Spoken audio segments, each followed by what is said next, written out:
Hindi pa nababayaran ng sasakyan pero pinaayos na namin agad. Bakit? Ito ang dahilan kung bakit maraming customer ang nagtitiwala sa amin. Yo, what is up mga pare ko? Another day, another gang na naman tayo. Today meron sa atin nag-walk-in at ang nagustuhan nila yung ating Honda City 2010 automatic transmission top of the line.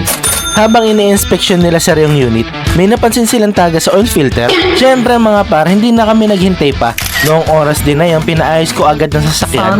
Pinalitan ko yung oil filter at sinabay ko na rin yung fresh change oil para sigurado maayos ang unit. Syempre mga par, sa mga second hand ng sasakyan, may mga minor concern na pwedeng lumabas habang ini-inspection ng unit.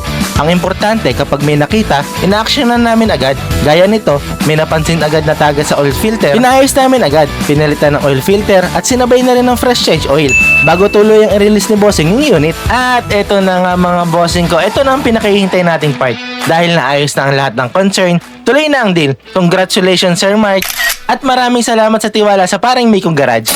I just want all of the money. Do you know what I said? I gotta get the dinero, the cash, and the bread. Money.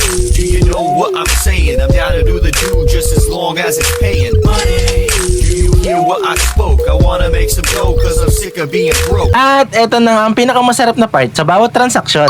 Ang makita ang customer na masayang umuwi kasama ang bago nilang sasakyan. Maraming salamat po Sir Mark sa tiwala na binigay niyo sa amin. Congratulations sa inyong bagong Honda City 2010 automatic transmission. Drive safe po palagi. Peace out.